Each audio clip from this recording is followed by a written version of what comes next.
예, 오늘도 이렇게 성경 통독 강의로 여러분과 함께하게 되었습니다.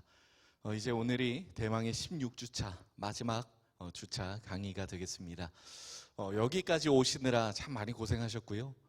고생 진짜 많으셨습니다. 이제 고지가 얼마 남지 않았으니까 이번 한 주간은 기쁜 마음으로 함께 통독하시며 그 유종의 미를 좀 거두는 그런 시간이 되었으면 좋겠습니다. 그러면 제가 기도하고 시작하도록 하겠습니다. 하나님, 오늘 이렇게 우리가 성경 통독 마지막 주차로 함께하게 되었음을 감사합니다. 여기까지 인도하신 것 하나님의 은혜이며 우리가 여기까지 나올 수 있었던 모든 일 하나님의 은혜임을 감사를 드립니다. 하나님께서 우리에게 행하신 이 모든 은혜로 말미암아 우리가 하나님과 동행함을 늘 기억하게 하시고 우리의 삶 속에 말씀이 늘 끊이지 않게 도와주옵소서. 함께 하실 주님의 이름을 찬양합니다. 감사합니다. 예수님의 이름으로 기도드립니다. 아멘. 예, 그러면 거두절미하고 바로 오늘의 말씀으로 들어가도록 하겠습니다. 오늘 제가 여러분과 함께 맨 처음 살펴볼 말씀은요, 에베소서입니다. 에베소서는 사도 바울이 3년이라는 꽤 긴 시간 함께했던 교회고요. 그리고 이 교회는 사도 바울이 이제 로마로 압송되기 전 이제 예루살렘으로 들어가는 장면, 그러니까 사도행전 21장 전에 이제 그 사도행전 21장이 이제 사도 바울이 이제 예루살렘으로 들어가는 장면입니다. 그 전에 이제 밀레도에서 고별 설교를 하는데요. 바로 밀레도에 그 고별 설교를 할 때 왔던 사람들이 에베소 교회 장로들이다라고 성경은 우리에게 말해줍니다. 그런 측면으로 봤을 때 에베소 교회는 그만큼 사도 바울과 굉장히 친숙하고 사도 바울을 끝까지 좀 많이 사랑했던 교회다라고 우리가 좀 인식할 수 있습니다. 왜냐하면 사도 바울의 사역의 후반기에 그래도 꽤 많은 시간 함께했고 사도 바울이 그만큼 애정을 쏟아가면서 이 교회를 교육했기 때문일 것입니다. 그런 측면에서 우리가 좀 에베소서를 보았으면 좋겠습니다. 많은 이들이 에베소서를 보면서 에베소서가 사실 기도의 형식으로 되어 있거든요. 그 기도의 형식으로 되어 있고 어떤 그 수신자들로 하여금 분명한 목적이나 이런 것들에 대해서 직접적으로 설명하고 있지 않기 때문에 뭐 에베소 교회에 누가 어떤 문제를 일으켜서 내가 이런 편지를 쓴다라는 식의 말이 없기 때문에 사실 에베소서를 왜 쓴 거지? 라고 하는 의문이 많았던 것이 사실입니다. 하지만 사도 바울이 가택연금의 상태, 처음 로마로 압송되었을 때 겪었던 그 2년 동안의 가택연금의 상태 속에서 에베소서를 썼다는 점, 그리고 사도 바울이 로마로 압송되기 직전까지 에베소 교회 성도들이 함께했다는 점, 그리고 그렇기 때문에 에베소 교회의 상황을 누구보다도 잘 알고 있었다는 점을 들여다보면 에베소 교회에 무엇이 필요했는지 사도 바울이 알고, 우리가 이신전심이라 그러잖아요. 그러니까 서로의 마음을 너무나도 잘 아는 상태이기 때문에 사도 바울이 이런 에베소서를 좀 편한 마음으로 쓰지 않았나라고 생각합니다. 교재에도 나와 있듯이 에베소에는 한 5가지의 중요한 중심 주제가 있는데요. 저는 오늘 이 강의를 통해서 하나 좀 강조하고 싶은 게 있습니다. 에베소서는 바로 교회론의 정수다. 교회론의 정수다라고 하는 겁니다. 그러니까 교회가 무엇인가, 교회가 어떤 것인가에 대해서 분명히 말해주는 그런 책이라고 할 수 있다는 겁니다. 특별히 1장을 보면 1장 초반부에는 이제 복음을 이제 받은 사람들, 이제 복음을 받아 누리는 사람들의 삶에 대해서 이야기하고 있고, 1장 후반부에는 이제 복음을 받아 누리는 사람들이 모인 성도의 집합체인 교회가 어떤 곳인가, 결국 교회는 그의 몸, 그리스도의 몸이고 그리스도가 우리의 주인인 머리다. 그래서 예수 그리스도의 충만함을 그대로 입는 존재가 바로 교회다라는 그런 말씀을 하고 있습니다. 그리고 2장에는 우리가 원래 그 교회됨을 누리기 이전에 우리는 진노의 자식들이었다. 구원을 받기 이전에 우리는 저마다 좀 진노의 자식들로 이 세상을 살아왔다라는 그런 말씀들이 주를 이루고, 이게 4장에 가면 약간 극을 이룹니다. 뭐냐면 교회는 하나다라는 그런 인식이 바로 4장에서 계속해서 나오고 있기 때문입니다. 뭐 주도 하나고 뭐 몸도 하나고 다 하나다. 그러니까 교회는 한 몸이다. 교회는 한 몸이다.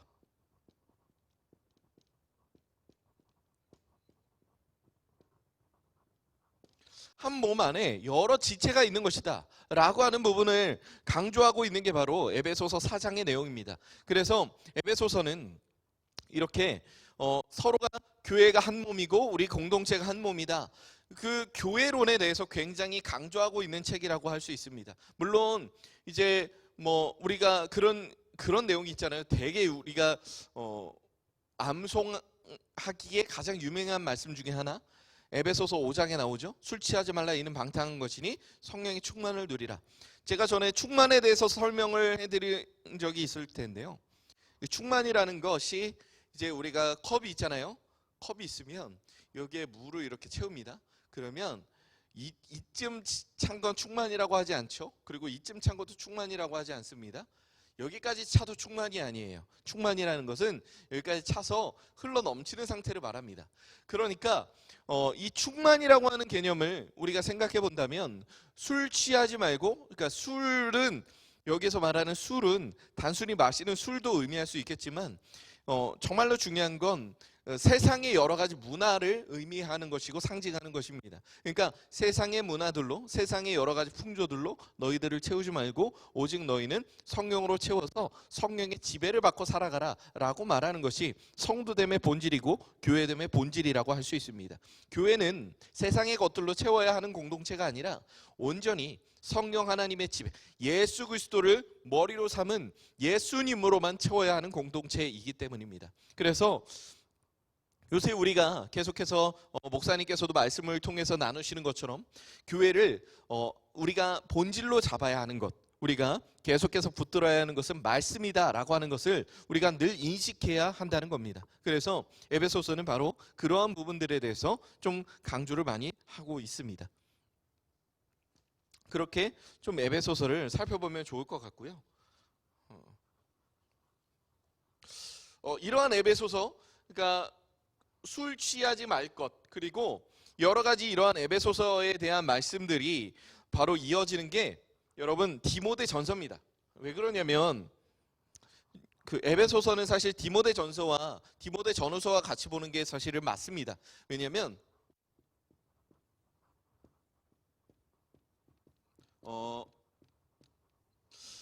디모데 전후서는 이제 디도서와 함께 목회 서신으로 알려져 있는 건데요.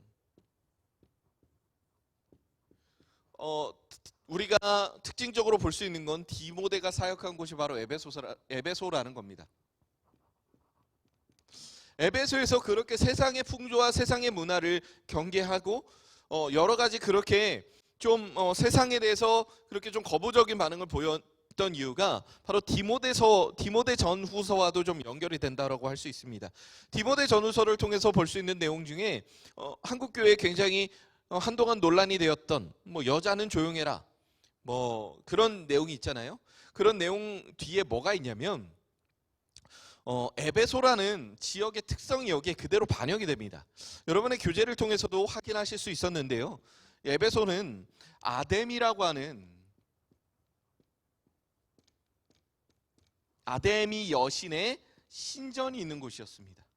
그러니까 굉장히 많은 제사장들과 굉장히 많은 어떤 그 종교의 우리로 치면 타종교, 사이비의 물자들이, 우상숭배의 물자들이 가득했던 곳이었습니다.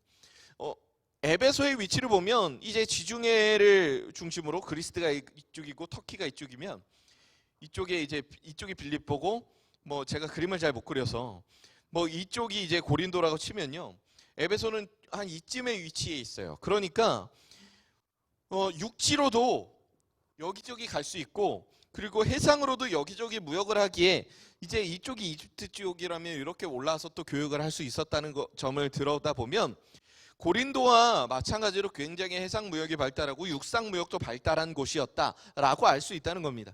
그만큼 여러 가지 우상들이 있었지만 고린도는요, 많은 인종이, 다양한 인종이 모인 다양한 우상들이 있다면 이 지역은 이 지역을 꽉 잡고 있던 아데미 여신이라고 하는 우상이 하나 있었다는 거죠. 그러니까 이 여기에서는 그 사분오열되어 있는 문화를 하나로 통일하는 것이 중요했다면, 이 에베소 지역에서는 아데미 여신을 따르는 어떤 문화들을 거부하고 멀리하는 것이 에베소 교회 목회 사역에 있어서는 굉장히 중요한 일이었다라고 우리가 인식할 수 있다는 겁니다. 여자는 조용해라 라는 말씀이 나오면서 어떤 머리의 장식들과 옷차림에 대한 이야기가 나왔을 겁니다. 뭐냐면 여러분, 그 아데미 여신을, 제가 그걸 말씀드렸죠. 그 메소포타미아, 제가 이것만 한 10번 말씀드리는 것 같아요.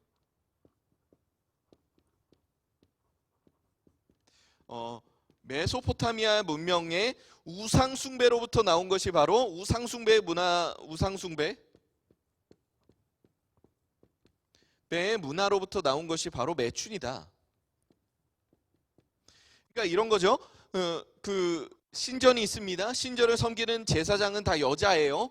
여자들이 이제 신전을 지키고 있으면 순례객이 옵니다. 그러면 그 순례객과 그 신의 어떤 우상 앞에서 성관계를 맺는 것이 그 신을 위로하는 행위다 라고 생각했던 것이 이 메소포타미아 문명의 우상숭배였고 순례 문화였습니다.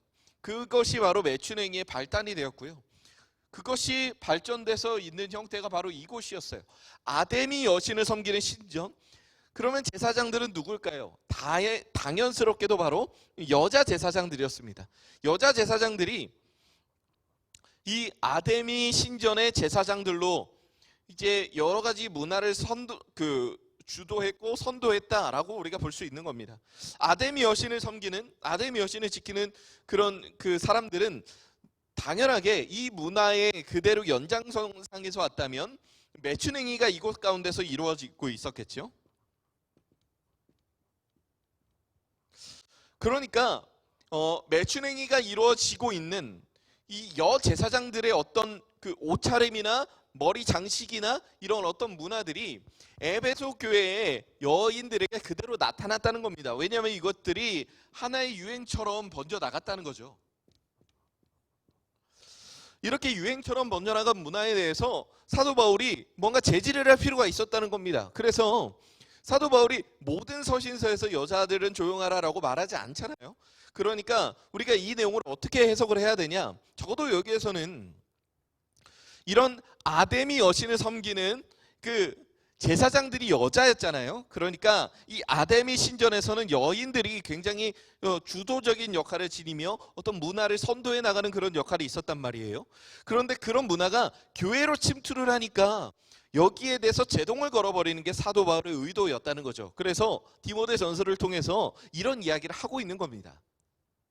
그래서 이 에베소라는 지역의 특성을 우리가 좀 살려야 합니다. 그리고 여러분, 이 에베소서를 이해할 때 우리가 정말 중요한 것 중에 하나가 뭐냐면 디모데가 굉장히 연소한 자였다는 겁니다. 디모데는 굉장히 어렸을 때부터 사도 바울을 따랐다.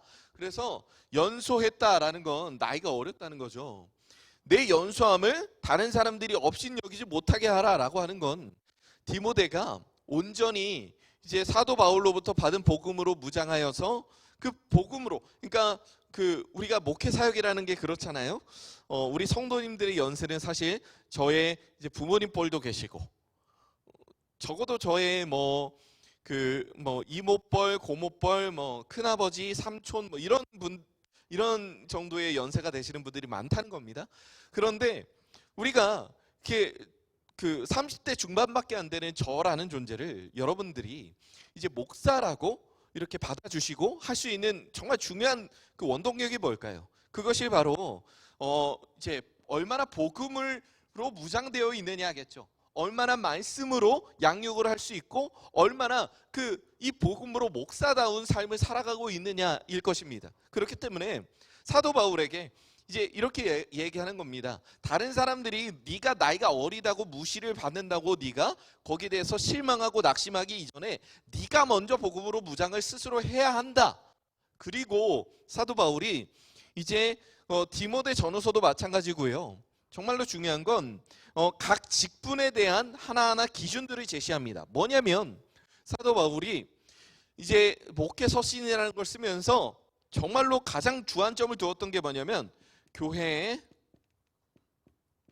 질서입니다. 교회의 질서. 교회의 질서. 그러니까 교회의 질서를 바로 세우면서 이 교회의 질서가 여러 가지가 있겠죠. 어떤 직분에 의한 질서가 있을 수 있고요.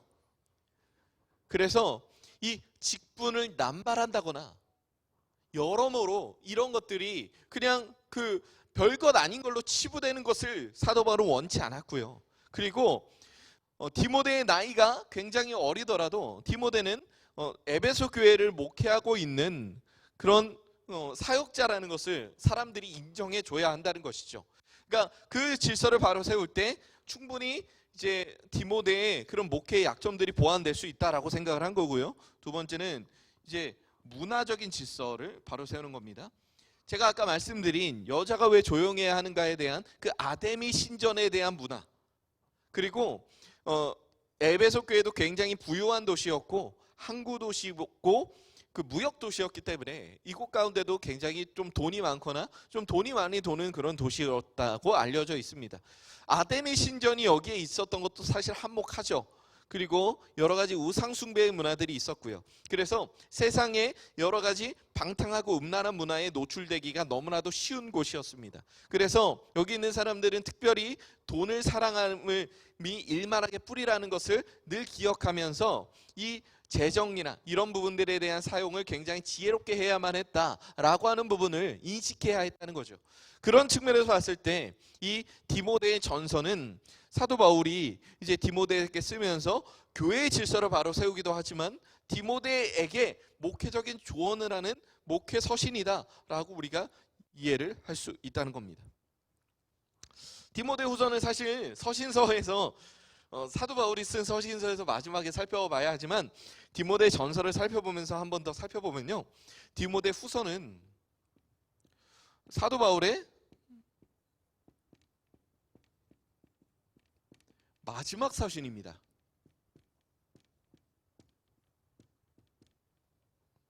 사도 바울의 마지막 서신.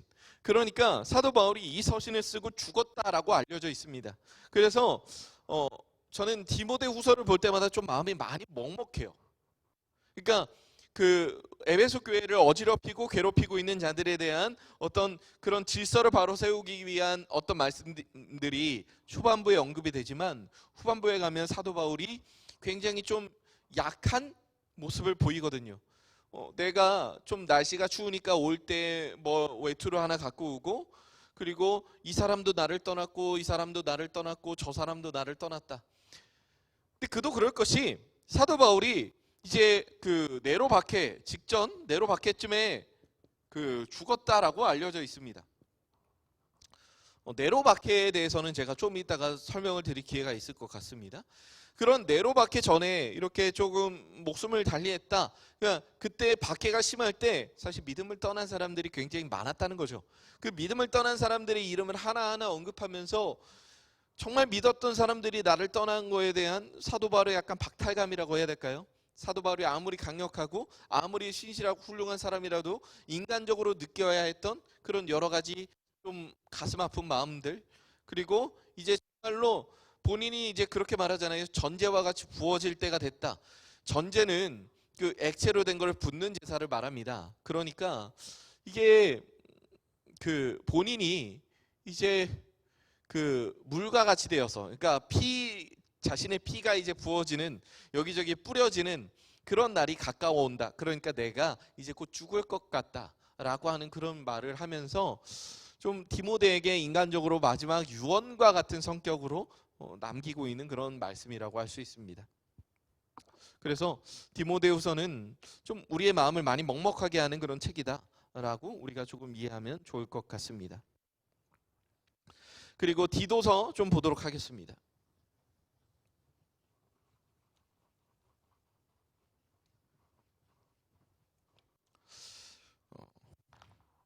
디도서는요,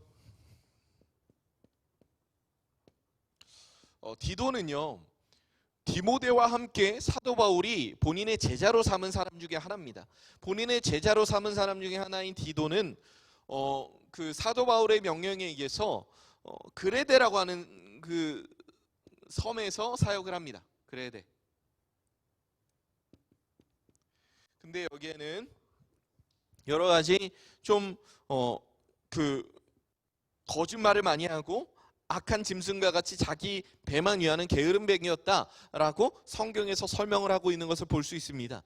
그러니까 그레데 사람들만을 위한 어떤 질서를 바로 세우는 의미로 이게 목회 서신의 공통점이 사실 여기에 있습니다. 여기에도 이제 목회적인 질서를 바로 세우는 것, 그게 목회 서신의 중요한 핵심 중에 하나입니다. 그래서 사도 바울이 자신의 제자인 디도에게 교회의 질서를 바로 세우기 위해서는 어떤 직분의 질서, 그리고 사람들로 하여금 무엇을 따라야 하는지에 대해서, 우리가 사실 이제 그런 게 있잖아요. 복음이라는 하나의 명제는 분명하지만 이것을 어떤 식으로 전달할지, 이것을 어떤 식으로 적용시킬지는 사실 여러 가지 경험들이 필요한 것이겠죠. 그래서 저는 목사라는 직분을 가지고 있지만 지금 이제 수원은혜교회 부목사로서 앞으로 장차 언제가 될지 모르겠지만 제가 하게 될 이제 단임 목회를 준비하면서 내가 그 하게 될 사역을 준비하며 지금 우리 담임 목사님의 사역을 함께 배우면서 내가 담임 목회자가 되면 저런 부분들을 배워서 잘 이렇게 나도 저런 부분들을 배워서 이런 문제가 생겼을 때는 이렇게 해야겠구나. 어찌 보면 이제 코로나19 사태가 주는 여러 가지 좀 위기 속에서 배우게 되는 여러 가지 것들이 있다고 해야 할까요? 이런 위기 속에서 이 문제들을 어떻게 헤쳐나갈 것인가에 대해서 사실 다른 그 부교육자들, 그러니까 제 동기들의 말을 들어보면 전부 다 막막한 상황인데, 그래도 우리 교회는 이런 식으로 여러 가지 해답을 찾아가는 과정들을 보면서 사실 많이 배우게 되는 것들이 있습니다. 이렇게 제가 직분은 목사이지만 아직 목사로서 그 장차 제가 하게 될 그 담임 목회 사역에서는 제가 아직 부족한 게 많기 때문에 지금 이것저것 배워야 할 것들이 많다는 것이죠. 그래서 제가 지금 이제 부교육자로서 여기에서 지금 일하고 있는 것입니다. 그렇기 때문에 디도라는 이 사역자가 복음으로서는 바울로부터 배운 것이 많고 들은 것이 있고 이것에 대한 확실히 있지만 이것을 이제 그레데 섬이라는 곳에서 적용시키기 위한 여러 가지 수련의 과정이 필요했다라는 것을 우리가 알 수 있다는 것이죠. 그래서 여러 가지 그 잘못된 교훈과 자신의 욕심에 빠져 있는 그레데 사람들에게 어떻게 이 복음을 효과적으로 전달할 것인가 라는 부분들에 대해서 사도 바울이 여러 조언을 하고 있는, 그레데 사람들에 대한 이해가 그래도 풍부한 사도 바울이 하고 있는 조언의 서신이다 라고 우리가 이해할 수 있다는 겁니다. 그리고 이어서 살펴볼 것은요, 우리가 베드로전서 보도록 하겠습니다. 베드로 전후서. 베드로 전후서가 가지고 있는 지향점은 명확합니다. 전서는요, 교회 핍박입니다.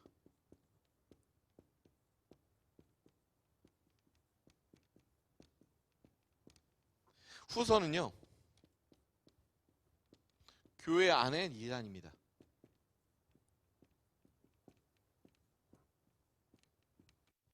그러니까 지향하고 있는 지향점이 명확합니다. 그러니까 이때 전서는 대략 한 AD 62에서 64년쯤에 쓰여졌다고 책에서도 말하고 있을 텐데요. 여기서 말하고 있는 이제 교회 밖의 핍박이 뭐냐면, 그 원래 핍박이라는 거 어느 한순간에 이렇게 확 강해진다기보다는 점점 강도가 세지다가 확 이렇게 올라가는 것이겠죠.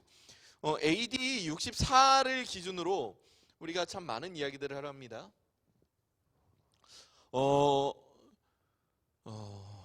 기원 후 64에 이때 황제가 네로였습니다.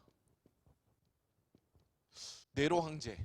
물론 네로는 이전부터 이제 황제였지만, 그래서 어느 정도 교회 밖의 핍박은 어느 정도 지속되었지만 이때부터 핍박이 본격적으로 심해졌다고 하는 거예요. 그러니까 뭐냐면 네로는 내가 곧 신이다라고 하는 그런 말로 그리스도인들도 자신을 숭배할 것을 말하지만 숭배를 안 하죠. 그러니까 핍박을 당할 수밖에 없습니다. 그러니까 여러 가지 문제들이 이미 이전부터 있었지만 이때 그 문제가 되게 극심해져요. 뭐냐면 로마 대화제가 일어나거든요. 로마 대화제가 어떤 거냐면, 이제 로마의 가옥 구조는 나무 집이 서로 연결되어 있는 구조였습니다. 그러니까 로마에는 큰 불이 나면 이제 큰일 나게 되는 일이 있는 거예요.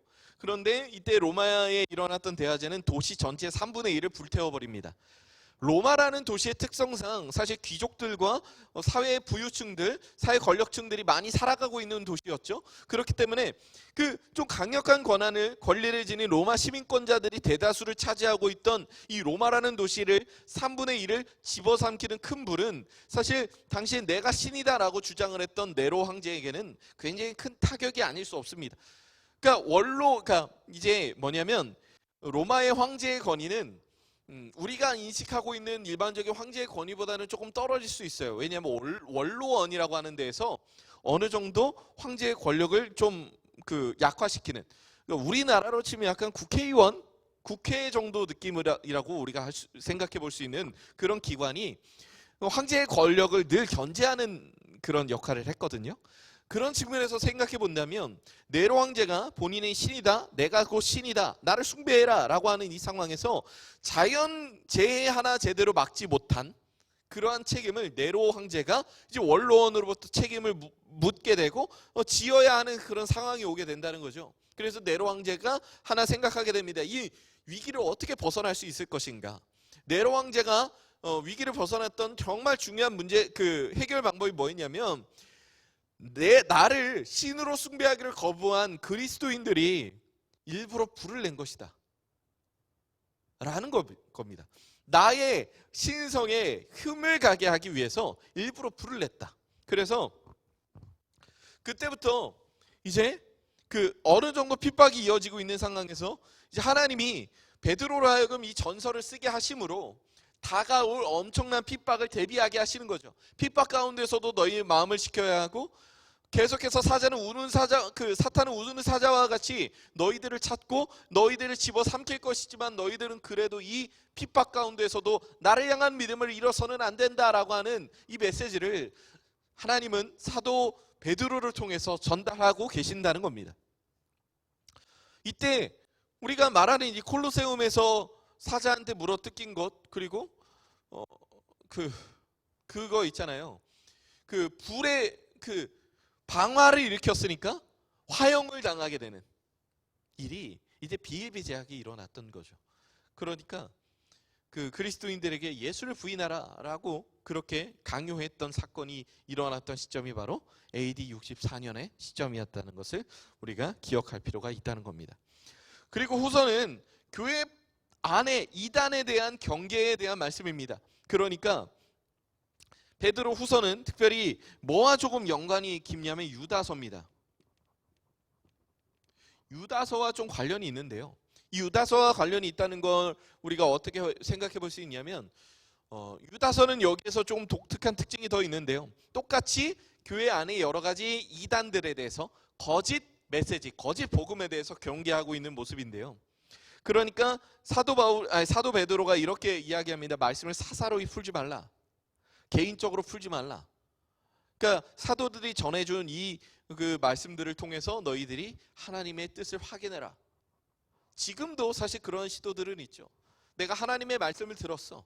하나님이 성경 밖에 나에게 주신 이 계시, 어떤 목사님에게 주신 계시가 성경만큼의 권위가 있는 것처럼 속이려고 하는 그런 메시지들이 있습니다. 여러분, 그런데 사람이 어떤 기도를 통해서 어떤 생각이 들었다고 한들 하나님의 말씀보다 그것이 우선할 수가 없습니다. 하나님의 말씀을 그것들이 대체할 수가 없다는 거죠. 우리가 이 부분들에 대해서 확실하게 짚고 넘어가고 있는 것이 바로 베드로 후서다라고 그렇게 기억을 할 필요가 있다는 겁니다. 그리고 유다서에는 성경에 위경들이 나옵니다. 성경에는요, 외경이 있고 성경 외에 위경이 있습니다. 외경이나 위경은 보통 그 중간기라고 말하는 시기와 신약 시대에 쓰여졌던 여러 문헌들을 말하는데요. 제가 여러분에게 얼마 전에 중간기에 대해서 강의를 할 때 사실 외경에 대한 내용들을 많이 했습니다. 가톨릭에 이제 마카베오서라는 것이 있어요. 마카베오서와 집회서라는 것이 있어요. 그 마카베오서가 원래는 4서까지 있는데요. 천주교 성경에는 그게 2서까지 포함이 됐어요. 4서까지는 이게 조금 내용이 아닌 것 같다. 퀄리티도 많이 떨어지고 그래서 이서까지가 포함되어 있는데 이 마카베오 1서 2서가 중간기에 여러 가지 일어났던 사건들을 우리에게 가르쳐주는 하나의 정말 중요한 연구 자료가 된다는 거죠. 그러니까 이 외경 같은 거는 성경에 포함되지 않은 책들을 말하는 겁니다. 성경이 포함되지 않았지만 그때 당시에 일어났던 여러 가지 사건들을 우리가 파악할 수 있는 그런 중요한 책이라고 할 수 있습니다. 위경은요, 이것의 좀 진위 여부가 의심이 되는 저자나 사건이나 이런 것들의 좀 진위 여부가 의심이 되지만 충분히 이런 것들도 이제 연구의 가치가 있는 그런 책들이라고 할 수 있겠죠. 여기 위경이 포함되는데 어떤 책들이 포함되냐면 모세승천기와 에녹서. 그래서 성경 66권을 정할 때 이 유다서를 정경에 넣어야 하나에 대한 문제를 가지고 되게 박터지게 싸웠다고 합니다. 그렇기 때문에 이제 그런 내용이 있어요. 모세의 시체를 두고 천사와 사탄이 서로 이렇게 싸웠다. 그리고 에녹에 대한 여러 가지 이야기들 이런 부분들이 포함된 것을 생각해 본다면 우리가 이 유다서가 말하고 있는 것이 당시에 얼마나 사람들이 이제 고난 가운데서 참 많은 신령한 것들, 우리가 기존에 알고 있었던 것 이외에 얼마나 조금 특별한 것을 붙잡으려고 했는지를 우리가 좀 예상해 볼 수 있다는 겁니다. 그런데 사도 바울이 말하는 것처럼 하나님의 말씀은 절대로 개인적으로 풀어서는 안 되고 정말로 우리가 우리 교회 교육자들이 설교를 하거나 말씀을 가르치는 이런 내용들이 그냥 개인적인 생각에서 나온 게 아니라 우리 2000년 교회의 역사 가운데서 여태까지 계속해서 계승 발전되어 왔던 정말로 오랜 시간을 걸쳐서 많은 사람들이 무엇이 옳을까, 무엇이 올바른 해석일까를 고민하면서 계속 그 고민의 결과로 나온 결과물이다라고 여러분들이 받아들여 주신다면 여러분들이 말씀을 받아들이는데, 이 말씀을 이해하는데 조금 더 많은 유익이 있지 않을까라고 그렇게 생각을 합니다. 그래서 베드로 전후서와 유다서는 이렇게 좀 살펴보도록 하겠습니다. 유다서는 사실 내용이 굉장히 적기 때문에, 참고로 유다서의 저자는 예수님의 형제 유다입니다. 그러니까 야고보서를 쓴 야고보와 형제라고 할 수 있겠죠. 사실 저는 그건 있어요. 예수님의 형제, 예수님이 이제 첫째 아들이었으니까 유다가 형인지 야고보가 형인지까지는 제가 잘 모르지만 둘 다 예수님의 형제였다. 제가 조금 더 이제 연구를 하면 그 사실도 알 수 있었겠지만 사실 저는 잘 모르겠습니다. 그러면 이어서 우리가 이거 진짜 중요한 거라서 제가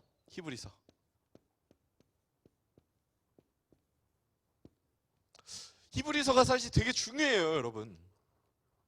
히브리서의 별명이 있습니다. 신약의 레위기.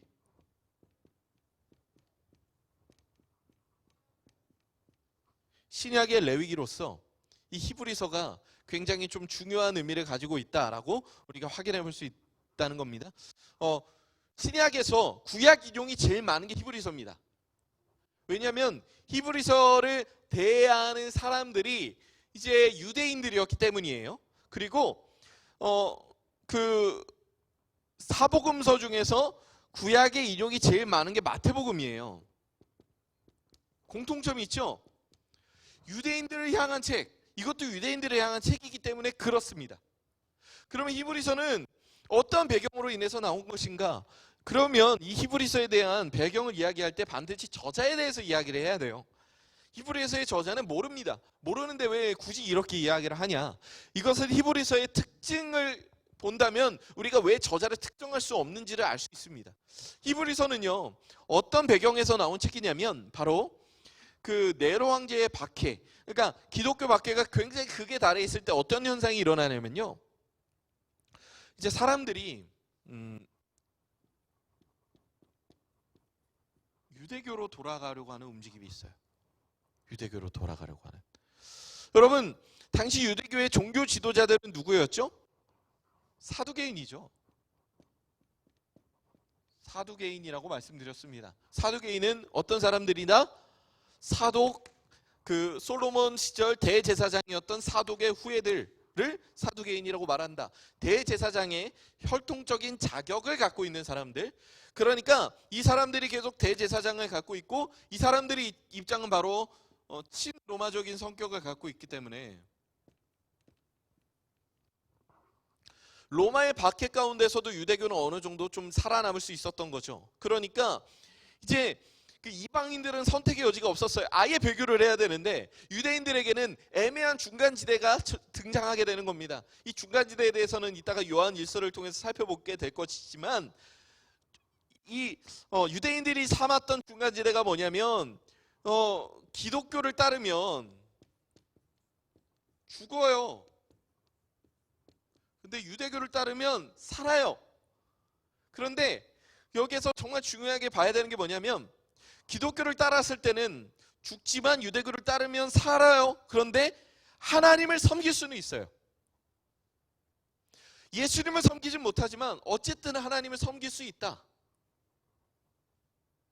예수님을 섬기지 않고 하나님을 섬기면서 타협할 수 있는 중간지대가 그들에게 유대교였다는 거죠. 그러니까 핍박이 극에 달해 있을 때 실제로 이런 현상이 나타나는 거예요. 계속해서 예수 그리스도를 믿는 유대인들이 유대교로 돌아가는 이런 이상한 현상이 일어났던 겁니다. 그래서 자신의 정체를 숨기고 사람들이 이제 위험에 빠지지 않도록, 이 편지를 받는 사람이나 보낸 사람이나 전달해주는 모든 사람들이 위험에 빠지지 않도록 자신의 정체를 충분하게 숨기고, 약간 독립운동하듯이요, 이 편지를 전달해 줌으로 인해서 왜 유대교로 돌아가지 말아야 하는지에 대한 설명을 하고 있는 게 바로 히브리서라고 우리가 인식할 수 있다는 겁니다. 그래서 히브리서는요, 이 유대교의 구조에 대해서, 유대교의 권위 구조에 대해서 정면적으로 도전하고 있는 것을 보여줍니다. 예를 들어 이제 이런 내용인 거죠. 기독교 vs 유대교가 되는 거예요. 자, 기독교는 예수. 유대교는 처음에 맨 상위에 있는 천사. 둘째, 모세. 셋째, 뭘까요? 아론. 넷째, 여호수아. 그러니까 유대교에서는 이런 거 있어요. 하나님이 있고요, 하나님 아래 신령한 존재로 천사가 있고, 신에 거의 가장 근접했다고 보는 모세가 있습니다. 그러니까 그들은 이렇게 뭐 하나하나 이제 권위를 하나하나씩 구별해 두고 이들을 굉장히 좀 높게 쳐주는, 우리는 그렇잖아요. 하나님 아래의 모든 사람은 똑같다, 모두가 죄인이다라는 이런 공통적인 생각을 갖고 있지만 유대교는 그게 아니란 말이에요. 그러니까 천사, 모세, 아론, 여호수아와 각각 예수 그리스도를 비교하는 겁니다. 예수에 비해서 천사가 왜 믿을 만한 존재가 아닌지, 예수에 비해서 모세가 왜 믿을 만한 존재가 아니며, 아론과 예수님을 왜 비교 대상이 아닌지, 여호수아가 주었던 그 안식이 인간적이고 한정적이었고 예수가 주는 안식이 비교가 되지 않는 영원한 하나님 나라의 안식이라는 것을 계속해서 설명하고 있다는 거죠. 모세가 아무리 위대해도 모세는 하나님 앞에서는 종에 불과했고 예수는 하나님의 자녀였다는 거죠. 천사는 하나님의 영적인 존재지만 하나님의 수종을 드는 존재였지만 예수는 오직 너는 내 아들이다, 오늘날 내가 너를 낳았다, 이 모든 것을 설명하기 위한 가장 효과적인 방법은 그래서 구약과 신약을 비교하는 내용이었다는 거죠. 그래서 이 히브리서를 누가 썼냐 라고 하는 부분에서 한 가지 분명한 건 율법이 굉장히 능통한 사람이었다. 적어도 유대인 출신으로 굉장히 많은 율법 교육을 받은 사람이었다. 혹시 바울인가? 라고 하는 그런 입장도 있었다는 겁니다. 바울인가? 바나바인가? 여러 가지 입장이 있지만 사실 히브리서의 저자는 모르는 게 정상이에요. 그리고 히브리서에서 이제 그런 내용이 있어요. 예수님은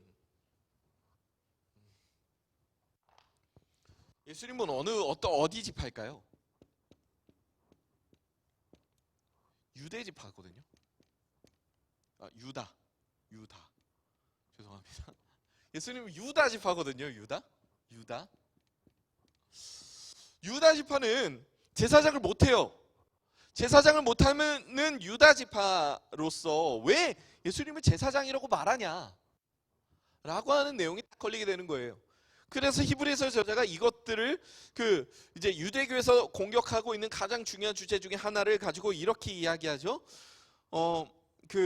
아론으로 대변되는 그 제사장의 계보는 그거는 이제 이스라엘 안에서의 계보고, 그 이스라엘 안에서의 제사장으로 오면 그래 이스라엘 민족만 구원하는 제사장으로 오셨겠지만, 예수님은 하나님을 믿는, 예수님을 믿는 모든 사람의 대제사장으로 오셔야 했기 때문에 그런 지파의 구애를 받지 않는 멜기세덱의 계보를 따른다. 우리나라에 요즘에 멜기세덱교가 유행하고 있다고 합니다. 여러분 조심하시기 바랍니다. 멜기세덱은 굉장히 신비로운 인물이지만 멜기세덱도 그 이상의 의미를 부여하면 안 돼요. 그냥 예수님이 대제사장으로서 이 땅에 계시는 하나의 근거적인 인물에 불과하지, 이것을 멜기세덱을 우리가 엄청나게 신비로운 인물로 해석해서 여기에 그 이상의 의미를 담아서 좀 잘못 해석하는 것은 옳지 않습니다. 하나님의 신비는 신비 그대로 남겨두는 것이 성경에서 가장 아름답습니다. 멜기세덱에 대한 정보가 별로 없어요. 시편에 한두 번 나오고요. 그리고 창세기에 나오는 게 전부고요. 그리고 히브리서 여기에 조금 나옵니다. 그러면 그런 작은 정보를 가지고 멜기세덱에 대해서 과도한 해석을 할 필요가 없다라는 거죠. 이 멜기세덱의 계보를 따른다. 그래서 예수님은 온 인류의 제사장으로 이 땅에 오셨다라고 하는 것을 분명히 말하고 있습니다. 그리고 여러분 제가 이거 한 번쯤 좀 짚고 넘어가고 싶었는데요. 히브리서 6장에 보면 많은 분들이 이 부분을 읽다가 저한테 어떤 분들이 질문을 하세요. 한번 히브리서 6장 4절쯤일 겁니다. 한번 성령의 빛을 받고 이 믿음으로부터 이제 멀어지는 자는 다시 구원을 받지 못한다. 두 번 용서가 없다. 여러분 이 말씀이 나온 배경을 우리가 이해를 해야 된다는 겁니다. 히브리서의 저자는 유대인들을 향해서 어떤 이미지를 가지고 이 책을 쓰고 있다고 말씀드렸죠. 그것은 바로 히브리서의 저자는 이제 유대인들이 핍박 속에서 유대교로 돌아가려고 하는 사람들에 대해서 굉장히 강한 말로 쓰고 있다는 거죠. 그러니까 너희들이 다시 돌아간다라고 하는 걸 어디로 돌아가는 건가요? 유대교로 돌아가는 거죠. 유대교로 너네 가면 두 번 용서가 없어. 이 말은 뭐냐면 여러분, 실제로 하나님이 두 번 용서를 절대로 허락하지 않으시겠다는 의미가 아니라, 여러분 생각해 보세요. 저도 이제 집에 갓난 아기들이 있지만, 이제 갓난 아기들이 말을 알아들을 때쯤 되면 이제 뜨거운 불 쪽에 가거나 아니면 이제 우리가 이렇게 주방에 가면 이제 칼들이 있잖아요. 칼을 잡고 막 이렇게 장난을 치는 거예요. 그럼 여러분 우리는 좀 과장되게 엄청나게 무섭게 이걸 혼냅니다. 뭐라고 혼내냐면 너 그러다 죽어. 아무렇지도 않게 깊은 데로 물가로 깊은 데로 가려고 그러면 너 그러다 죽어 라고 말하죠. 실제로 죽었나요? 아니죠. 그런데 그러다 죽어 라는 엄청나게 강한 말로, 그러니까 히브리서는 되게 점잖은 상태에서 쓴 게 아니라 핍박이 극에 달해 있는 엄청나게 긴급한 상황에서 제발 가지 말라고 긴급하게 쓴 거예요. 그러니까 이 두 번 용서가 없다는 말씀을 어떻게 이해해야 하냐면 너 그러다 죽어. 진짜 가면 안 돼. 라는 이런 강한 어조로 우리가 이해를 해야 한다는 거죠. 히브리서의 저자는 이런 다음에 이제 예수님의 제자와 예수님을 단번에 드린 제사와 구약의 제사를 비교합니다. 단번에 드린 제사, 예수님을 통한 단번에 드린 제사, 그리고 예수님을 통한 완전한 성전의 의미, 완전한 예배의 의미, 이것이 너무나도 중요하다. 구약에 있는 모든 것은 예수님을 비추는 그림자였을 뿐, 예수님을 향한 상징의 하나의 결과물이었을 뿐, 그것이 본질이 아니라 예수님만 본질이다. 그러니까 우리가 유대교가 아니라 예수 그리스도를 따라야 한다라는 것을 우리에게 분명히 말해주고 있죠. 유대교에서 숭배하고 있는 모든 핵심적인 사상을 여기서 다 반박하고 있는 겁니다. 그리고 나서 뭘 얘기하냐? 믿음, 소망, 사랑을 이야기하고 있어요. 이게 히브리서 11장, 12장, 13장이에요. 너희들이 핍박 가운데 예수 그리스도를 믿어야 한다. 그리고 너희들이 이 핍박 가운데서 너희들을 구원할 하나님 나라를 향한 소망을 가져야 한다. 구름같이 허다한 증인들이 있다. 사랑, 너희들이 이런 어려운 상황 속에서도 서로 사랑함으로 이 위기의 상황을 이겨내야 한다. 이 기가 막힌 구조를 지닌 것이 바로 히브리서예요. 엄청나게 논리적이고 엄청나게 기가 막힌 구조를 가지고 있는, 그래서 저는 이 히브리서를 읽을 때마다 감탄해요. 너무나도 훌륭한 구조를 지니고 있는 하나의 정말 훌륭한 문학 작품이자 너무나도 엄청난 책인 것 같아요. 그래서 제가 흥분하는 마음으로 여러분들에게 히브리서를 말씀드립니다. 그리고 우리가 이제 살펴봐야 하는 거는요, 히브리서까지 봤고 요한 1서, 요 1, 2, 3. 요한 1서는 사도 요한이 그래도 굉장히 가장 늦게 죽은 사도잖아요. 요한 1서를 통해서 이제 예수님을 믿는 믿음이 무엇인가? 예수님을 믿는 믿음은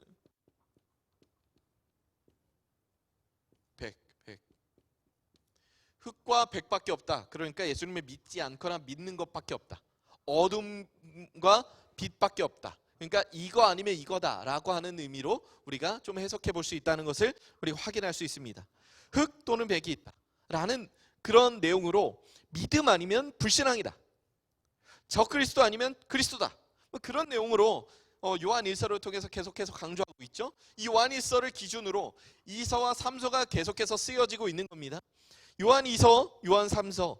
요한 2서는 이제 나그네들을 대접해야 한다라는 부분들에 대해서 이제 이야기하고 있고, 요한 3서는 그 나그네를 제대로 대접하지 않은 사람에 대해서 이제 그 책망을 하고 있는 그런 내용이 나오죠. 우리가 요한 3서, 특별히 요한 3서가 그 여의도 선복음교회 그 조용기 목사님을 통해서 좀 많이 알려졌잖아요.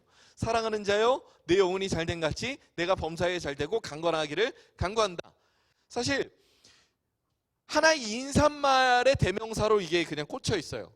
요한 3서의 정말 중요한 것은 우리가 하나님의 사람 대접하기에 대해서 그 소홀히 했던 사람에 대한 책망의 그런 편지다라고 하는 점을 우리가 유념하면서 봐야 합니다. 여러분, 어떤 성경의 어떤 핵심 구절 하나를 기억하는 것보다 성경의 전체의 내용을 확인하고 전체 문맥을 기억하고 있는 것이 너무나도 중요하다는 것 제가 다시 말씀드립니다. 그리고 이제 대망의 요한계시록. 요한계시록은 여러분이 그동안 그 수요 교리 설교를 통해서 보셨을 것이기 때문에 제가 그 엄청나게 뭔가를 가지고 이렇게 길게 설명 안 드리겠습니다. 요한계시록은 요한이 반모섬에서 본 환상으로 쓴 책입니다. 요한계시록에 묘사되는 예수님의 모습은 어떤 면에서는 굉장히 좀 공포스럽고 무서워요. 왜 그럴까요?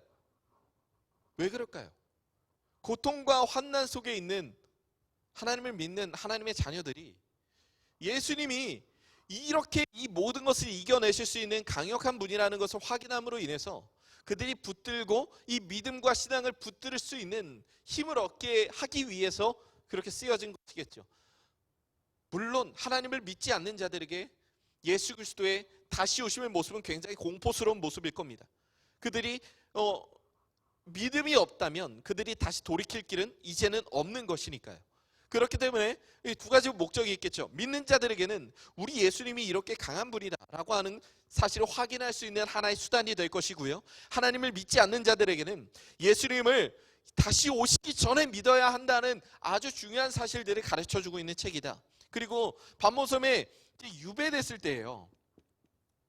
유배됐을 때 쓴 책이기 때문에, 편지이기 때문에 굉장히 여러 가지 표현들에 대해서 좀 조심을 하는, 그래서 게마트리아라고 하는 게 있습니다. 이게 약간 숫자 암호 같은 거예요. 그러니까 7이라고 하면 이제 완전수다. 12라고 하면 약간 충분한 완전수다.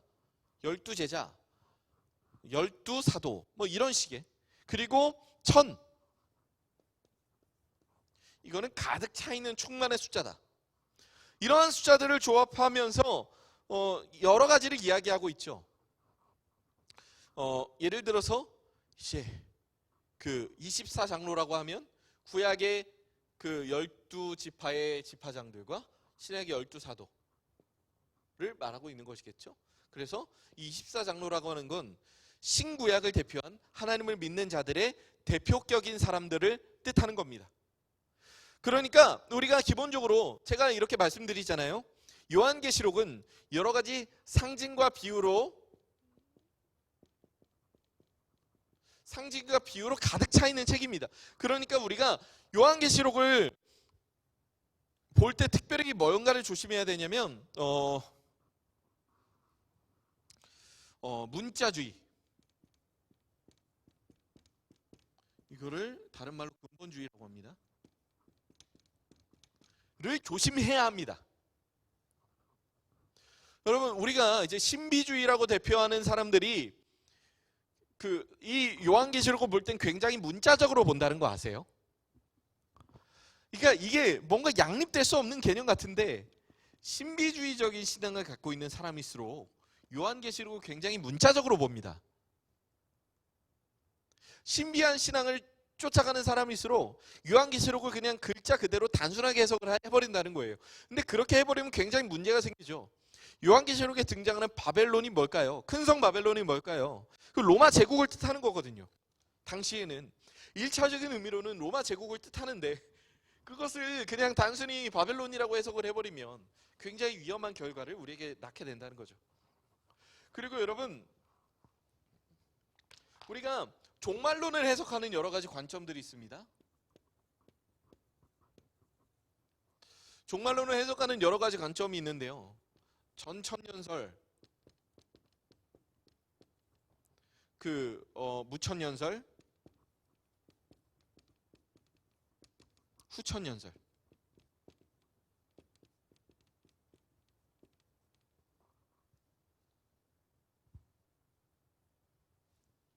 전천년설은 굉장히 두 가지로 나누는데요.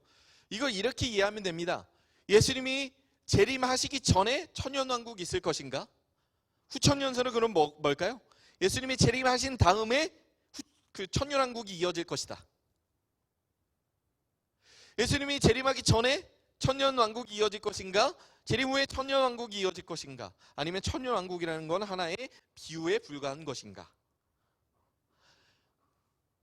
세대주의가 있고요.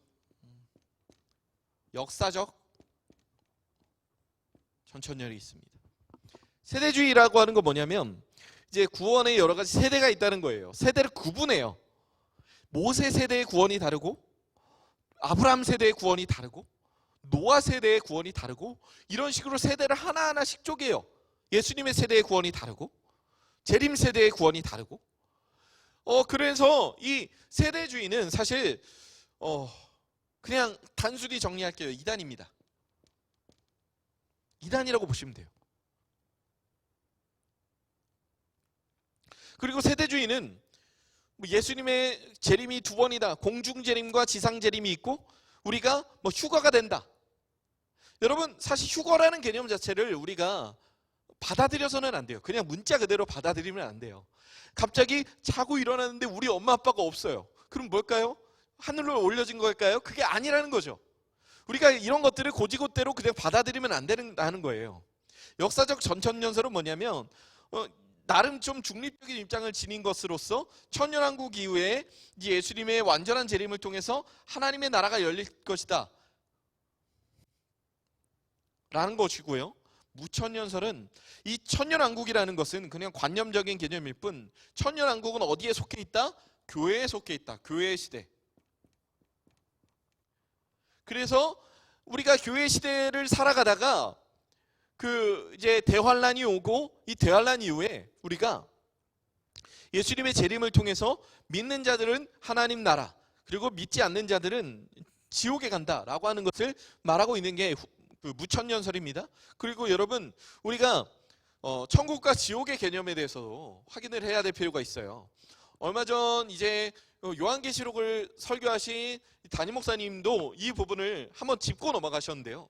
여러분, 목사님이 그때 설명하신 개념이 뭐냐면 신학적인 용어로 중간 상태 교리라고 하는 게 있습니다. 제가 이것만 말씀드리고 마무리하겠습니다. 이 중간 상태가 뭐냐? 여러분, 예수님 그 우편에 있던 강도가 구원을 받았잖아요. 근데 예수님이 굉장히 독특한 말씀을 하십니다. 오늘 네가 죽으면 나와 함께 낙원에 있으리라. 여러분, 그럼 낙원이라는 개념이 뭘까요? 천국에 있으면 된다라고 하면 되는데 왜 낙원이라는 개념을 사용하셨느냐는 거죠. 이게 뭐가 다르지? 여러분, 그 음부 혹은 스올이라고 부르는 개념이 있습니다. 그리고 이 낙원이라는 개념이 서로 상반되는 개념이라는 거예요. 지옥이라고 말하면 되는데 음부 스올이 있고요, 낙원이 있어요. 이게 뭐냐면 우리 인간의 중간 상태에 대해서 우리가 예상해 볼 수 있다는 거죠. 물론 이런 것도 우리가 죽어봐야 압니다. 그런데 여기서 우리가 중요하게 확인을 해봐야 되는 게 뭐냐면 사람이 죽어요. 그러면 죽고 난 다음에 사람이 어떻게 될까요? 사람은요, 영혼과 육체 이렇게 두 개로 구성되어 있습니다. 그러니까 두 개라고 말하면 좀 이분으로 두 개로 아무튼 육체와 영혼으로 구성되어 있다고 말합니다. 그런데 평소에는 이걸 절대로 나눌 수가 없어요. 불가능해요. 한시적으로 나뉘어지는 때가 있는데 그게 뭐냐? 죽음을 통해서만 나눠집니다. 육체는 땅에 묻혀서 썩게 되고요. 그럼 영혼은 어디를 갈까요? 예수님 재림하시기 전까지. 천국이라는 게 하늘에 진짜 있어서 바로 그곳을 가게 되는 걸까요? 저는 여기에 대해서 여러분들이 좀 위로를 받으셨으면 좋겠어요. 이게 뭐냐면 우리가 그런 얘기 믿지 않는 사람들도 하잖아요. 하늘에서 돌아가신 너의 부모님이 너의 삶을 지금 보고 계실 거다. 할아버지가 할머니가 보고 계실 거야 라는 그런 말을 종종 합니다. 그 뭐냐면 하나님을 믿는 사람들은 낙원에 가고 하나님을 믿지 않는 사람들은 음부 수올에 있다는 거죠. 음부 수올은 이제 옛날 유대인들의 관념 속에서 땅 깊숙한 어딘가에, 그러니까 이제 하나님을 믿지 않는 사람들이 갇히게 되는 어떤 약간 감옥 같은 개념이다라고 이해를 하는 게 보통이었습니다. 그러면 낙원은 뭘까요? 여러분, 하나님은 그 요한복음 4장을 보면 하나님은 영이시다라고 말하고 있습니다. 하나님은 영이시니 예배하는 자가 신령과 진정으로 나아가야 한다. 영이라는 건 뭐냐면요, 우리가 그 교리를 보면 영을 어떻게 해석을 하고 있냐면 형체가 없고 시간의 구애를 받지 않고 공간의 구애를 받지 않는 하나님이 전지전능하다는 것을 설명할 때 영. 그러니까 우리 눈에 보이지 않아요. 그런데 하나님은 어느 때나 어디에나 다 계시는 분이라는 거죠. 그러면 낙원이라는 게 어떤 걸까? 하나님이 계시는 하나님의 영이 계시는 곳에 하나님을 믿는 죽은 사람들의 영혼이 함께하고 있다는 거죠. 하나님과 동행하고 있다는 거예요. 그런데 하나님은 지금 어디에 계시나요? 하나님의 형체가 없이 시간과 공간의 구애를 받지 않고 모든 곳에 계십니다. 하나님을 믿지 않는 사람이 죽었어요. 돌아가셨어요. 그러면 하나님과 함께 있기 때문에, 영이신 하나님과 함께 있기 때문에 여러분 지금 우리의 삶을 지켜보신다는 거죠. 이것을 설명하고 있는 게 바로 중간 상태의 교리입니다. 조금 어려울까요? 제가 설명하고 잘 이해하셨으면 좋겠는데.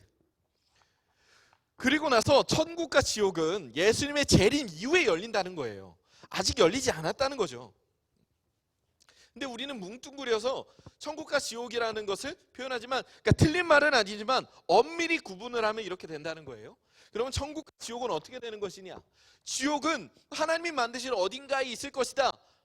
분명히 지옥이 있다고 하니까요. 그런데 천국은요, 하늘나라가 어떻게 새롭게 열리는 것이 아니라 하나님이 만드신 지금 우리가 밟고 있는 이 지구라는 곳이 다시 에덴 동산의 모습으로 회복하게 되는 겁니다.